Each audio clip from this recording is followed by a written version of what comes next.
Okay, so as you can see, varying degrees of understanding. Now, the youngest, Tashna, doesn't really have any real understanding of what's going on.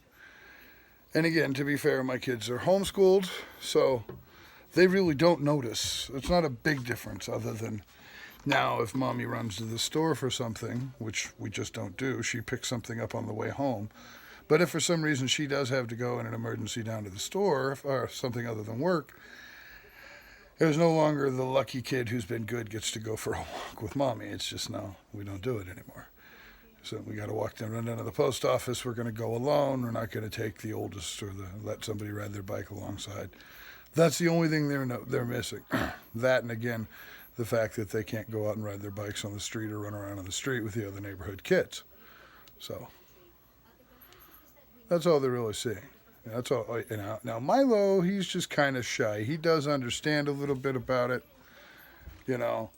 but as a grand sum, he's actually doing better because we did just get the video game system and the new chessboard and checkers board. So right now, as far as Milo's concerned, school hasn't changed, home life hasn't changed. He was never allowed to go out on the street unattended anyway. He's only 7. So he's actually in a net gain department here. I mean, he's never had a PlayStation before. So now Avi, he gets it. He could teach a little class to some people out there already, and he's only 9. That's both good and bad. That means A, I am exposing him to the information, whether I'm trying to or not. Okay, he's picking it up.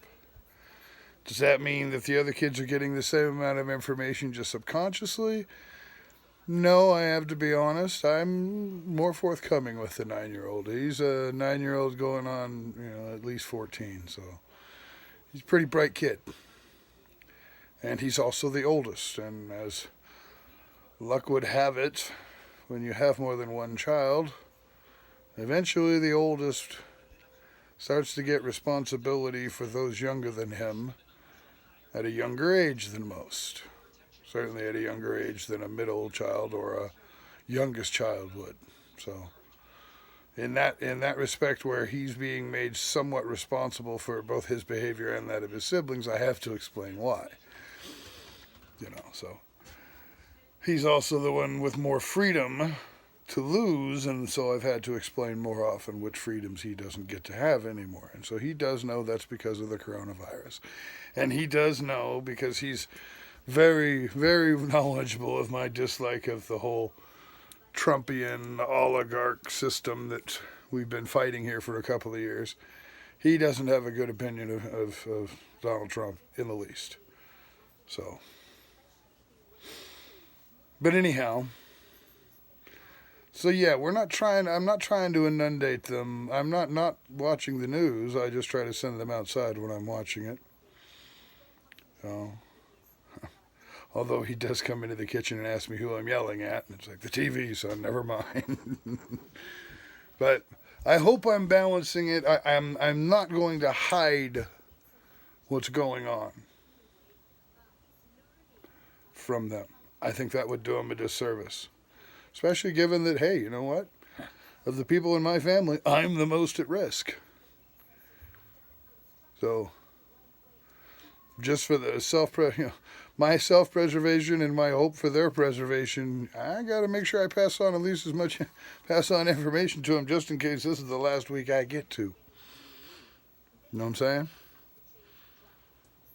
That's what this...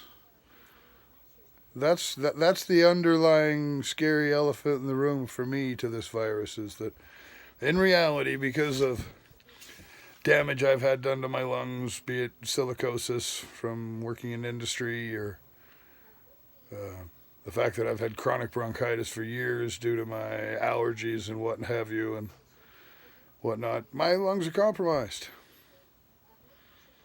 And so there's that really good chance that I'm going to be that 52-year-old guy that fills in the little slot for the percentage of people over 50 with compromised systems that die from this thing. And I can't treat my life as if it's going to happen, but I certainly got to act in a way to be at least somewhat prepared, just in case it does. Anyway, that's our 8th installment. I think it's the 26th of March, 2020. Our pandemic quarantine update from Barbary Allen at WordPress.com or WildandWoollyWordsmith.com. That's Wild, letter N, Woolly, WildandWoollyWordsmith.com. See you tomorrow.